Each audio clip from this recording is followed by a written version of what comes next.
आपने नारायणी सेना का नाम तो जरूर सुना होगा, लेकिन क्या आप जानते हैं कि यह सेना कितनी शक्तिशाली और रहस्यमयी थी? कल्पना कीजिए, एक ऐसी अजेय सेना जिसका हर सैनिक महाभारत के युद्ध में हजारों योद्धाओं से अकेले मुकाबला करने में सक्षम था। एक ऐसी टुकड़ी जिसके हर सैनिक मायावी युद्ध कला में निपुण थे और जो केवल उन्हीं को दिखाई देते थे जिनके पास दिव्य दृष्टि थी। लेकिन जैसे ही कुरुक्षेत्र का युद्ध समाप्त हुआ, यह सेना रहस्यमय तरीके से लुप्त हो गई। आखिर यह सेना कहाँ गई? क्या यह पूरी तरह नष्ट हो गई या किसी गुप्त लोक में जाकर सही समय का इंतजार कर रही है? और सबसे बड़ा सवाल, क्या यह सेना कलयुग में फिर से लौटेगी? आज हम इस रहस्य को समझने की कोशिश करेंगे, एक ऐसी कथा के माध्यम से जो महाभारत के पन्नों से निकलकर भविष्य की ओर संकेत करती है। नारायणी सेना की उत्पत्ति। भगवान श्री कृष्ण ने अपने राज्य की सुरक्षा के लिए एक विशेष सेना तैयार की थी, लेकिन यह कोई साधारण सेना नहीं थी।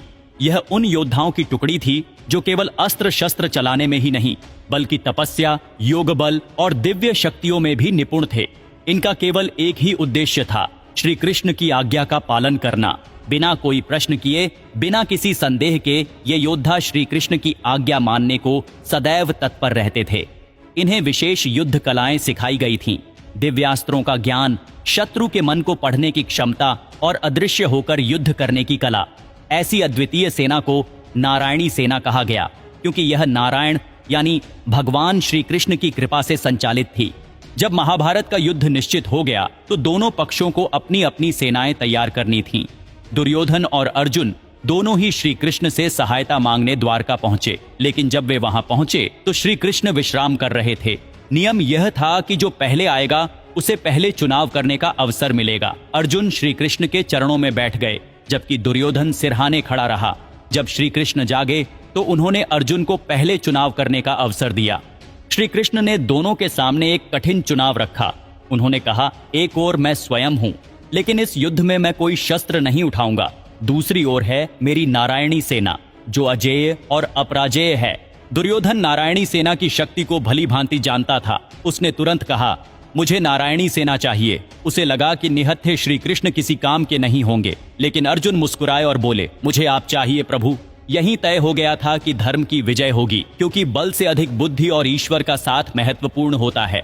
नारायणी सेना शक्तिशाली तो थी, लेकिन इतनी भयावह और विध्वंसकारी सेना का नेतृत्व केवल श्री कृष्ण ही कर सकते थे।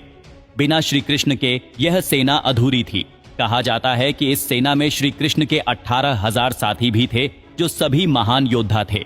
नारायणी सेना का रहस्य। महाभारत युद्ध में नारायणी सेना कौरवों की ओर से लड़ी। उनके योद्धा अद्वितीय थे।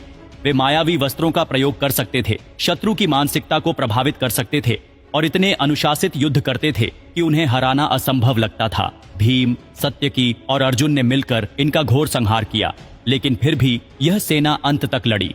लेकिन असली रहस्य तो इसके बाद शुरू हुआ। युद्ध के बाद यह सेना कहां गई? महाभारत युद्ध समाप्त हुआ। श्री कृष्ण द्वारका लौट गए, लेकिन युद्ध में बची हुई नारायणी सेना का कोई नामो निशान नहीं था। क्या वे पूरी तरह समाप्त हो गए थे?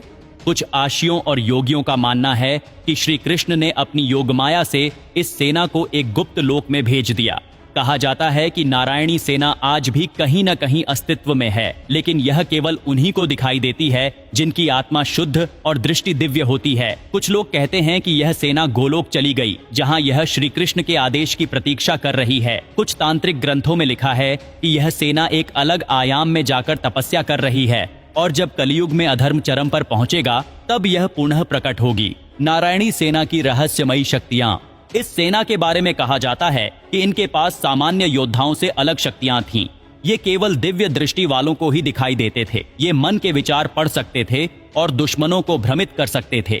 इन्हें किसी अस्त्र से मारा नहीं जा सकता था, क्योंकि ये योग बल से स्वयं को सुरक्षित कर सकते थे। महाभारत के बाद कई साधकों ने नारायणी सेना के अस्तित्व का दावा किया। कई तांत्रिक ग्रंथों में इस सेना के पुनः प्रकट होने की भविष्यवाणी भी की गई है। क्या कलयुग में नारायणी सेना लौटेगी? यह सबसे बड़ा सवाल है। क्या यह सेना कलयुग में फिर से प्रकट होगी? पुराणों के अनुसार जब अधर्म अपनी चरम सीमा पर होगा, तब भगवान विष्णु का अंतिम अवतार, कल की अवतार, इस धरती पर प्रकट होंगे और तब एक महान युद्ध होगा। कुछ आर्षियों का मानना है कि नारायणी सेना इसी युद्ध के लिए पुनः जागृत होगी। यह भी संभव है कि यह सेना किसी गुप्त स्थान पर छिपी हो और जब सही समय आएगा तब यह फिर से प्रकट होगी।